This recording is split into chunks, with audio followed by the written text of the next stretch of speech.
नमस्कार, स्वागत है आप सभी का। मैं हूं आपके साथ कुमार कुणाल धीरज। आप देख रहे हैं हमारी खास पेशकश और आज इस पेशकश में हम बात करेंगे प्रदूषण पर। जी हां, प्रदूषण पर सियासत की। हर साल अक्टूबर से जनवरी के बीच में दिल्ली में वायु प्रदूषण की समस्या गंभीर हो जाती है। वायु प्रदूषण का स्तर और इसको मापने वाले यंत्रों की अधिकतम सीमा 999 को भी पार कर जाती है। लोगों का सांस लेना दूभर हो जाता है।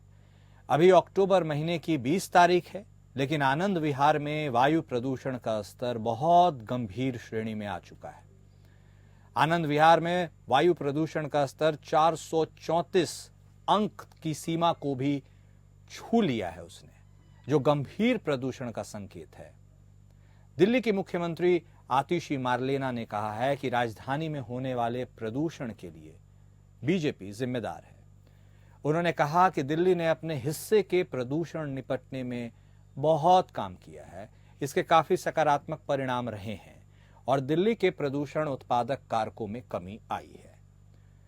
उन्होंने आरोप लगाया कि बीजेपी शासित हरियाणा और उत्तर प्रदेश में प्रदूषण हो रहा है, जिसके कारण दिल्ली का प्रदूषण स्तर बढ़ रहा है। उन्होंने यह भी कहा कि यदि बीजेपी सरकारें काम करें तो दिल्ली में प्रदूषण नहीं होगा। बीजेपी के राष्ट्रीय प्रवक्ता की बात माने शहजाद पूनावाला ने कहा है कि अरविंद केजरीवाल केवल आरोपों की राजनीति करना जानते हैं। जब तक वे दिल्ली के मुख्यमंत्री नहीं बने थे, वे इसके लिए पंजाब और हरियाणा को जिम्मेदार बताते थे। वो कहते थे कि यदि पंजाब और हरियाणा में पराली जलाने की घटनाएं बंद हो जाए तो दिल्ली के प्रदूषण पर लगाम लग सकती है। ये पूनावाला ने कहा है। उन्होंने यह भी कहा कि अब पंजाब में आम आदमी पार्टी की सरकार सत्ता में है, इसलिए अब वे पंजाब का नाम नहीं ले रहे हैं।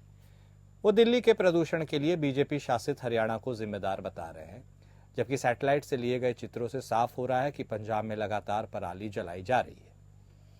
लेकिन भगवंत मान सरकार इसको रोकने के लिए कोई काम नहीं कर रही है। बीजेपी नेता ने कहा कि अब अरविंद केजरीवाल को समझ आ जाना चाहिए कि केवल आरोपों की राजनीति से काम नहीं चलेगा। 10 साल के काम के बाद भी अब तक उनके पास गिनाने के लिए कोई काम नहीं है। दूसरों के ऊपर आरोप लगाकर वो नहीं बच सकते। पूनावाला ने यह भी कहा कि इस चुनाव में केजरीवाल की विदाई तय है, क्योंकि जनता उनसे 10 साल के कामकाज का हिसाब मांग रही है, लेकिन उनके पास आरोप लगाने के अलावा बताने के लिए कुछ नहीं है। दिल्ली के लोगों को जहरीली हवा में सांस लेना पड़ रहा है। केंद्रीय प्रदूषण नियंत्रण बोर्ड यानी सीपीसीबी के मुताबिक एयर क्वालिटी सुधरने का नाम नहीं ले रहा।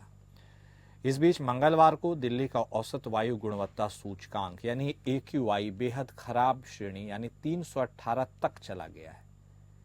सीपीसीबी के मुताबिक आने वाले 2 दिन राहत मिलने की कोई उम्मीद नहीं है। वहीं दिल्ली सरकार के पर्यावरण मंत्री गोपाल राय ने रेड लाइट ऑन गाड़ी ऑफ अभियान की शुरुआत की है। उन्होंने लोगों से रेड लाइट पर इंजन बंद कर प्रदूषण घटाने में सहयोग की अपील की है। गोपाल राय ने दिल्ली के प्रदूषण को लेकर बीजेपी शासित पड़ोसी राज्यों पर हमला बोला। उन्होंने आरोप लगाया कि दिल्ली में स्थानीय प्रदूषण से ज्यादा पड़ोसी राज्यों से प्रदूषण आ रहा है। उत्तर प्रदेश और हरियाणा बार बार कहने के बाद भी कार्रवाई नहीं कर रहे हैं। इसे लेकर वह लगातार दोनों राज्यों से अपने यहां पूरे प्रदूषण को रोकने के लिए कह रहे हैं।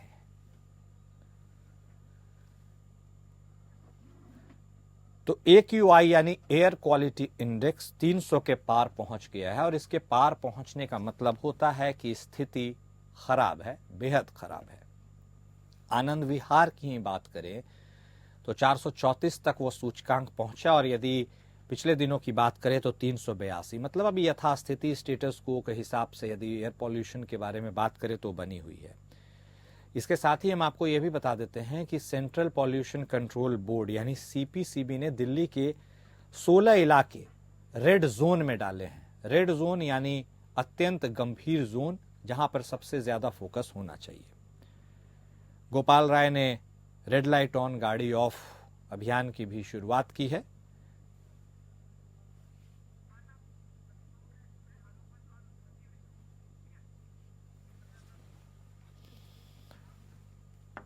और आखिरकार इस दमघोटू दवा से लोगों का जीना मुहाल हो रहा है।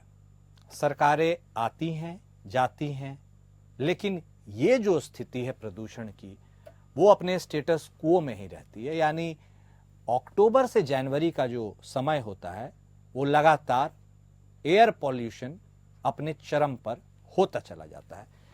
इस मुद्दे पर ही बात करेंगे, चर्चा को आगे बढ़ाएंगे। हमारे साथ हमारे खास मेहमान जुड़ चुके हैं। हमारे साथ बीजेपी की तरफ से आलोक वत्स साहब जुड़े हैं, तो वहीं हमारे साथ आम आदमी पार्टी की तरफ से बतौर प्रवक्ता संजीव निगम साहब जुड़े हैं। थोड़ी देर में रमन शर्मा साहब भी हमारे साथ जुड़ेंगे बतौर पर्यावरणविद। आप तीनों खास मेहमान का हमारे इस शो में स्वागत है।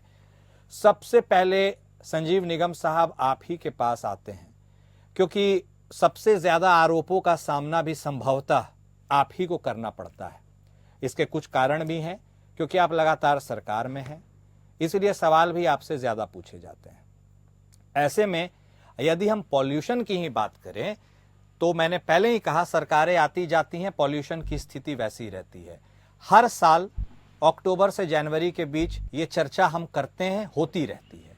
कई उपाय भी बोले जाते हैं, बताए जाते हैं, लेकिन सर ये जो स्टेटस है ना, ये चेंज नहीं होता है। ऐसे में निगम साहब इस बार बताइए, इस बार क्या कुछ खास स्ट्रेटेजी है इससे निपटने की, या फिर वही पुराने ढर्रे पे काम करना है? और यदि कुछ आपत्तियां हैं, कुछ ऑब्जेक्शंस हैं, तो वो भी बता दीजिए, जिससे कम से कम इस प्रॉब्लम का कोई ठोस सॉल्यूशन तो हो सके। निगम साहब। कुणाल जी, आपको मैं बताऊं, हवा और पानी ये दो चीजें हैं, इनको आप बांध करके नहीं रह सकते हो। नंबर एक, बिल्कुल सही बात है। और दिल्ली को आप भी बेहतर जानते हैं, मैं भी काफी समय से दिल्ली में रह रहा हूं। दिल्ली पहले भी समस्याएं जब आती थी तो उसके समाधान के लिए बनाया गया एनसीआर, ठीक है, नेशनल कैपिटल रीजन। क्योंकि हम किसी समस्या का दिल्ली की बाउंड्री में समाधान नहीं कर सकते, तो हमने उसको ले लिया था, उधर से गुड़गांव फैजाबाद भी ले लिया, इधर से यूपी से अपना नोएडा गाजियाबाद भी ले लिया। अब हम कुछ समाधान उसको कर सकते हो, काफी समाधान हुआ भी दूसरी चीजों में।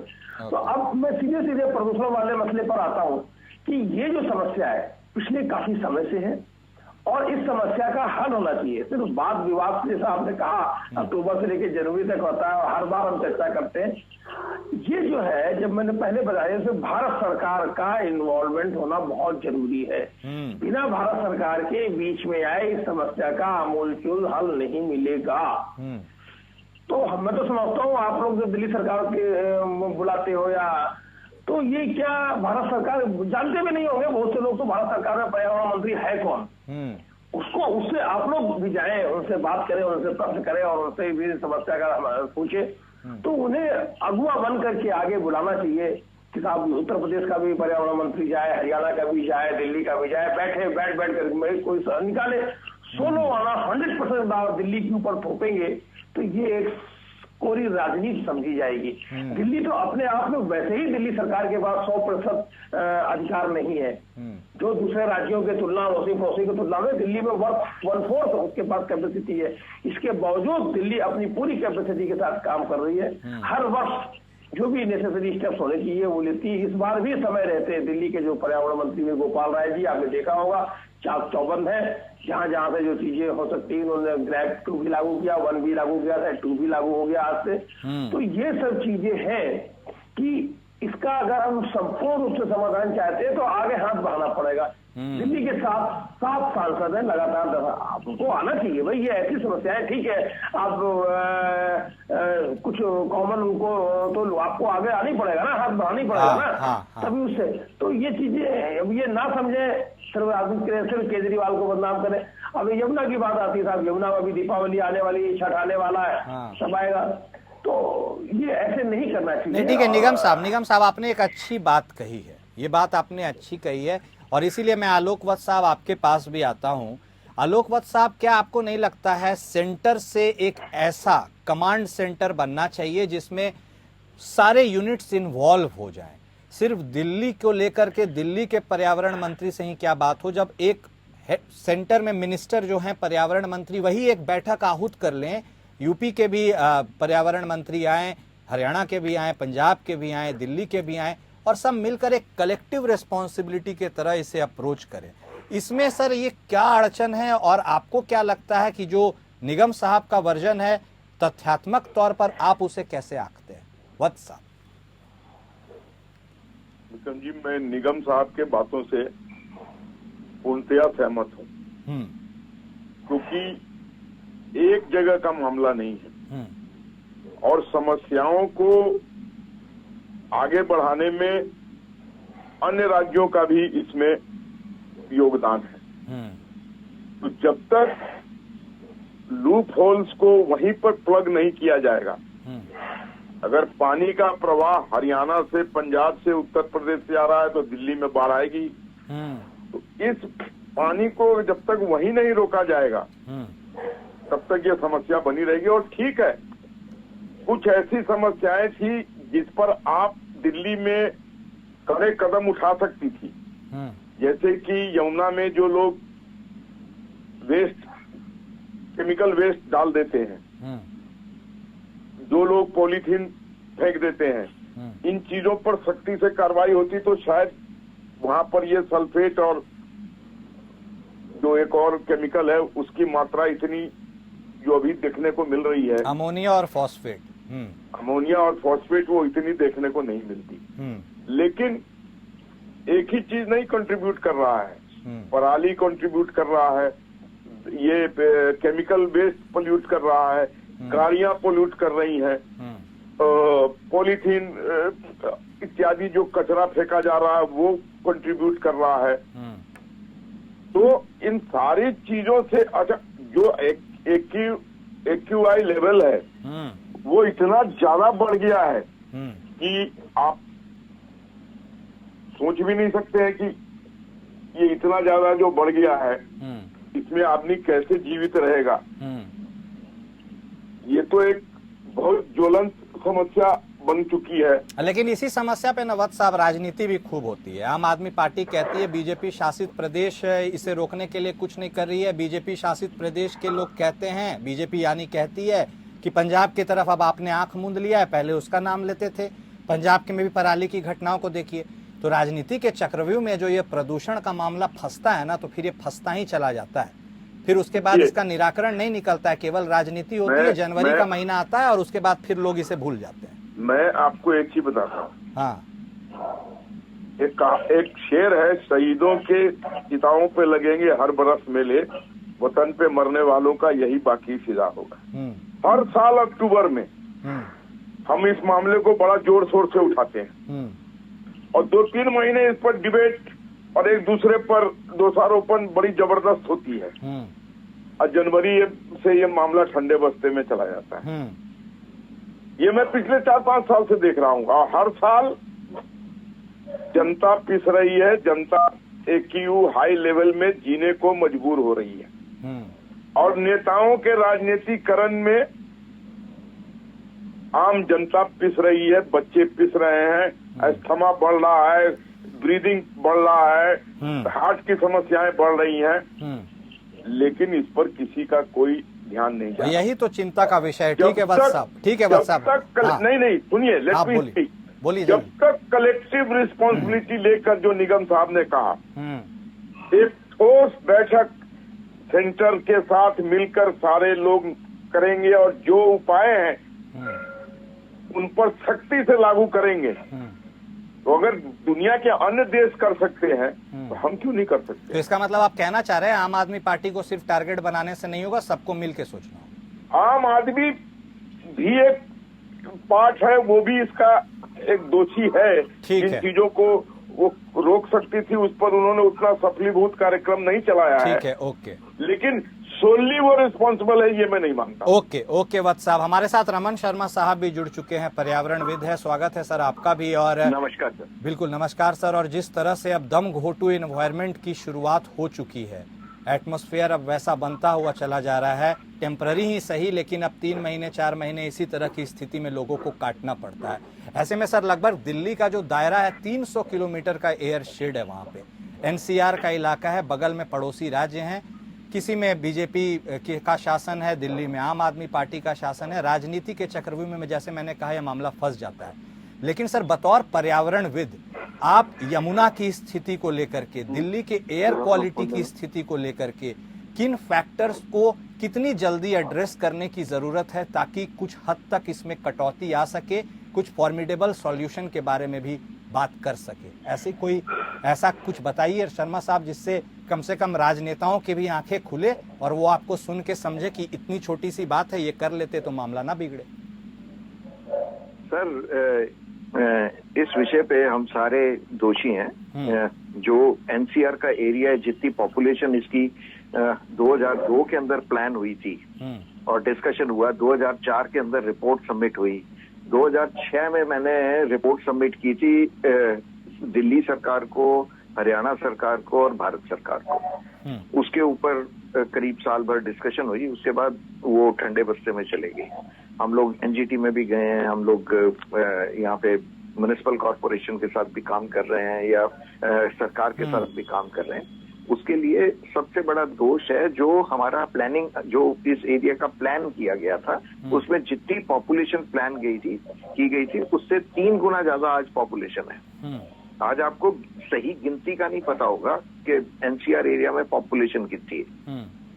उसके अलावा जो हम यहाँ पे इंडस्ट्रीज लेके आ रहे हैं जो अवैध रूप से चल रही हैं, हालांकि रोजगार दे रही हैं, बाहर से दूसरे प्रदेशों से लोग आए हैं यहाँ पे रोजगार के लिए, क्योंकि उन प्रदेशों में वो रोजगार अवेलेबल नहीं है, तो यहाँ पे रोजी रोटी कमाने आए हैं। अब उससे जो पोल्यूशन हो रहा है उसका कोई चेक नहीं है। आपकी जो गाड़ियां हैं उसके ऊपर कोई चेक नहीं है, आपका किसी चीज पे चेक नहीं है। सिर्फ ये जब अब ये अक्टूबर शुरू होता है उस टाइम ग्रैब भी आ जाएगा, सारी चीजें आ जाएंगी, पर होगा कुछ नहीं। हम परमानेंट सॉल्यूशन की तरफ कभी नहीं जा रहे।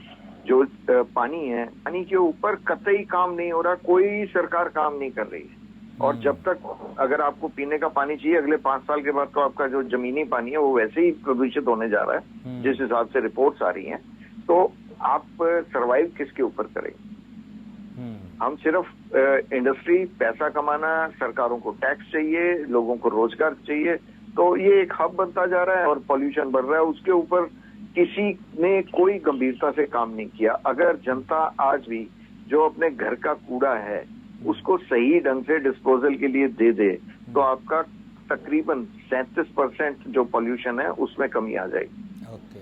और अगर हम सार्वजनिक ट्रांसपोर्ट पे अगर आप अपनी गाड़ी को लेके ना चलें, आप 2 आदमी हैं, एक ऑटो पे चले जाएं, तो उतना ही कम पॉल्यूशन होगा। इसके ऊपर कोई नहीं दे रहा है। जब कोरोना आया था आपका एनवायरमेंट इतना शानदार हो गया था, आप ये कह रहे थे कि कश्मीर से भैया आपको यहाँ पे पहाड़ियां दिखाई दे रही, तो आप उस चीज को भी याद कीजिए। प्रकृति तो अपना काम करेगी। तो शर्मा साहब, लेकिन एक इसमें एक सवाल ये भी बनता है सर, क्योंकि अब जो गाड़ियां बनकर रोड पे दौड़ती हैं ना, वो जो अब मैन्युफैक्चरर से जो बनकर आ रही हैं, उनमें बहुत सारे चेक्स लगे हुए हैं। लोग ये कहते हैं कि अब कार्बन एमिशन उससे बहुत कम होता है। भारत स्टेज 3, 4, अब तो 6 की गाड़ियां संभवतः चल रही है। ऐसे में सर क्या गाड़ी के रोल को हम बहुत ज्यादा रेटिंग दे रहे हैं, या फिर इसके पीछे कई और रोड ब्लॉक्स हैं जिन्हें एड्रेस करना ज्यादा पहले जरूरी है? सिर्फ एक दिन के लिए सरकार एनसीआर में गाड़ियों को बंद कर दे, अच्छा, और उस एक दिन का जो परिणाम है वो जनता के सामने ईमानदारी से रख दे, आपको पता लग जाएगा कि जो पॉल्यूशन व्हीकल से हो रहा है उसमें कितने % गिरावट आई है। इसमें तो एक दिन तो हम कर ही सकते हैं। तो सर मतलब are you again hinting to वही ऑड इवन वाला फॉर्मूला जल्दी लागू हो जाए?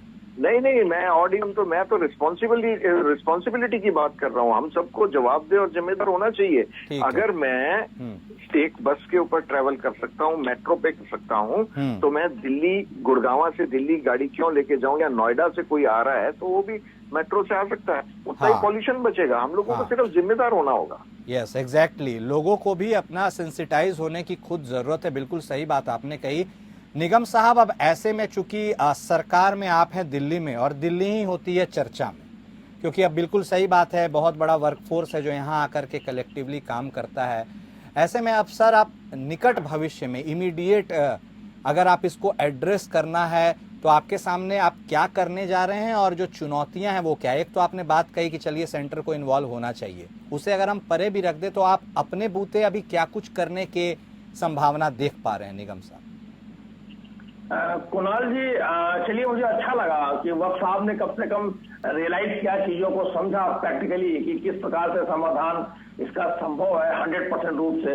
और यही उम्मीद कर रहे हैं कि वक्त साहब की आवाज शायद टॉप लेवल तक जाए और वो भी समझे। और शर्मा साहब ने भी बताया, देखिए इन्होंने बताया कि जो है शर्मा जी कि इन्होंने अपनी रिपोर्ट कब रखी थी? 2005 में बता रहे थे, 6 में।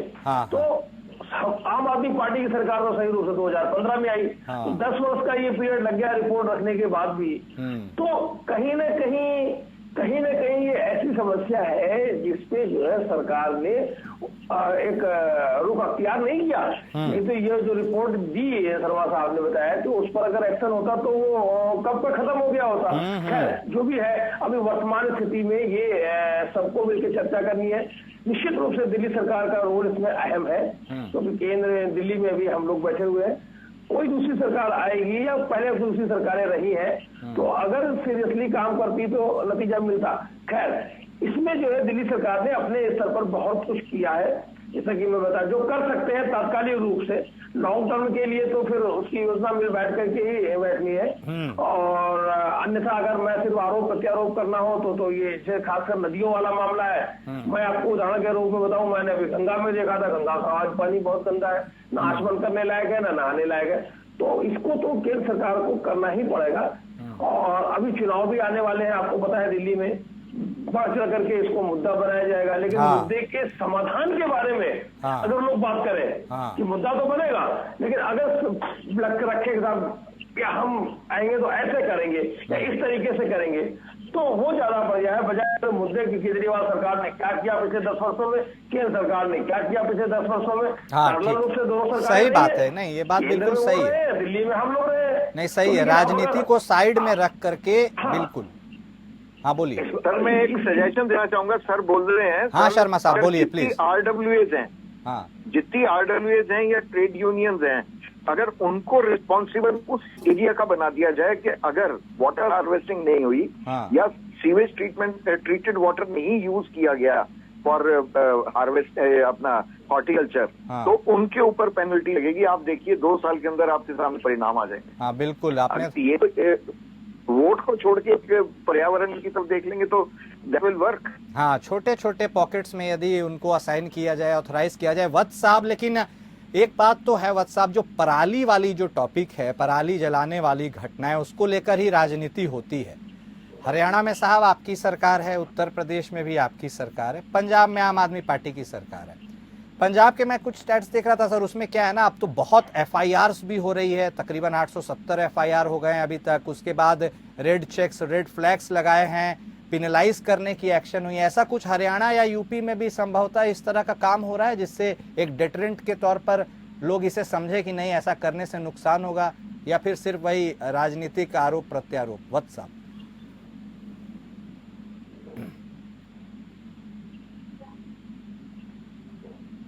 वत्स साहब सुन पा रहे?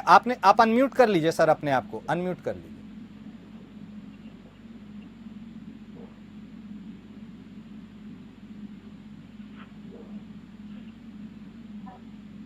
नहीं ठीक है, वत्स साहब की आवाज नहीं आ पा रही है। ठीक है शर्मा साहब, आपके पास आते हुए एक वाइटल क्वेश्चन ये भी है सर कि जो यमुना की बात होती है, और अभी यमुना काफी चर्चा में है क्योंकि जो सफेद झाग है, वो सफेद झाग कितना हानिकारक है सर, क्योंकि अब कई त्योहारों का भी सीजन आ रहा है, बहुत बड़ी संख्या में लोग अब छठ भी करते हैं, वो भी वहां पर पहुंचेंगे। ऐसे में जो सर ये यमुना की स्थिति है, ये यमुना की स्थिति के बारे में भी थोड़ा हमें बता दें, और क्या इसका कोई निराकरण सॉल्यूशन है? यदि निकले तो कहां से इसकी शुरुआत हो और कहां खत्म हो?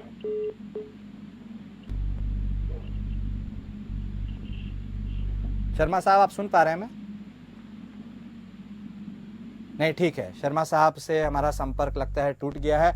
निगम साहब आप ही के पास आते हुए एक क्लोजिंग कमेंट सर अगर आप दे देंगे, कि जिससे आपने बात बहुत अच्छी बताई है कि सबको मिल बैठकर सोचना चाहिए, लेकिन इस यमुना के बारे में सर भी आप अपना एक टेक दे देते तो बढ़िया रहता है कि यमुना के लिए क्या कुछ किया जा सकता है जो अब तक नहीं किया गया। यमुना हो या गंगा हो, ये जो नदियों वाला है, आपको याद होगा किताब जब अटल बिहारी वाजपेयी प्रधानमंत्री थे तो उन्होंने अच्छी एक योजना निकाली थी, नदियों को हम किस प्रकार से जोड़ने का। तो ये दिल्ली सरकार के मैं समझता हूँ इसमें हम आपको सिर्फ बताने कहने के लिए कुछ कह दें नहीं, इससे कोई ये तो बात सही नहीं होगी। इसमें भारत सरकार देखो पहल का हम सहयोग करेंगे बराबर, इसमें कोई दो राय नहीं, जो भी सहयोग करना चाहिए। अब जैसे मेट्रो का आप प्रोजेक्ट देखिए, मेट्रो पे कितना बढ़िया हो गया, पहले कितनी ट्रैफिक की समस्या हुआ, कभी भी ब्लू लाइन आया से लोगों को जाने आने को नहीं मिलता था, कहीं और ब्लू लाइन दुर्घटनाएं भी होती थी। आज मेट्रो का जाल बैठ गया पूरा NCR में, भारत सरकार ने अगुवाई की दिल्ली सरकार उसमें जो है सहयोग दिल्ली सरकार कर रहा है, ठीक। एनसीआर में एनसीआर की सरकारों का रहा है। आज बढ़िया, अगर इसी हाँ, प्रकार मतलब से- वही कलेक्टिव रेस्पॉन्सिबिलिटी। ठीक है, बिल्कुल, नहीं, ये बात तो आपकी सही है। वत्स साहब, अब आप भी अपना एक क्लोजिंग कमेंट दे दीजिए। संभवतः आप हमारी आवाज सुन पा रहे होंगे। ऐसे में जो अब पराली को लेकर के पंजाब के ऊपर ही सारा ठीकरा फोड़ा जाता है, हरियाणा और यूपी में भी क्या संभवतः इसको लेकर कुछ किया जा रहा है? हरियाणा में तो मुख्यमंत्री ने बहुत कड़े कदम उठा लिए हैं, हाँ, और उत्तर प्रदेश में भी काफी पराली की समस्या पर कंट्रोल किया गया है। लेकिन मैंने एक चीज कहा कि देखिए, सभी सरकारें जब मिलजुल के बैठेंगी और जनता को भी इसमें साथ देना होगा। हम लोग सारा व्यभिचार करते हैं, मैं आम पब्लिक की बात कर रहा हूं, और सोचते हैं कि ऐसा धनवंतरी मिल जाए जो एक टैबलेट खिला दे और मेरे सारे रोग दूर हो जाएं, और हम सब व्यभिचार करेंगे। तो एक छोटी छोटी कवायद जो जनता करती है वो भी लार्जर स्केल पर कंट्रीब्यूट करती है पोल्यूशन को आगे बढ़ाने में। नहीं, सही बात है। तो सबको उसमें मिलजुल के, जब तक लोग अपनी सेहत के प्रति नहीं जिम्मेवार अपने को समझेंगे, अपने बच्चों के सेहत के प्रति नहीं जिम्मेवार समझेंगे, अपना कंट्रीब्यूशन नहीं देंगे ये गुणवत्ता सुधारने के लिए। जैसे पुलिस, क्या पुलिस हर आदमी के घर में घुस घुस के प्रोटेक्शन करेगी? हाँ हाँ हाँ, ठीक है। उसी तरीके से क्या सरकार हर आदमी के घर में घुस घुस के ऑक्सीजन देगी? नहीं, बिल्कुल सही बात है। आपकी बातों को यदि समराइज किया जाए तो ये बात कलेक्टिव रिस्पॉन्सिबिलिटी, हर किसी की जिम्मेदारी पर आती है। All governments, entire population of the country, both have to combine themselves and be alert to Okay. bring down this menace. Okay, और तभी हो सकता है। और इसी नोट के साथ आज हम खत्म करते हैं। आप तीनों खास मेहमान का बहुत शुक्रिया हमारे शो में आने के लिए। और देखिए साहब, बात तो यही है कि यदि ये आम आदमी से जुड़ा हुआ मुद्दा है, आम आदमी को भी जागना होगा। और आम आदमी जब खास आदमी बन जाता है, यानी सरकारों की बात करें, चाहे वो बीजेपी की हो या आम आदमी पार्टी की हो, वह भी तो आम आदमी की ही सरकार होती है, उन्हें भी जागना पड़ेगा। सबको मिलकर काम करना होगा। सिर्फ आरोप और प्रत्यारोप लगाने से काम नहीं होगा। इसके लिए सबको बैठकर, सेंटर से लेकर स्टेट तक बैठ करके बातचीत करनी होगी, रास्ता ढूंढना होगा, यदि चाहते हैं तो। और यदि सिर्फ पॉलिटिकल एडवांटेज और माइलेज लेने की बात होगी तो ये स्टेटस ऐसा ही रहेगा जैसा कई सालों से है। मेरे साथ फिलहाल इस खास पेशकश में इतना ही। नमस्कार।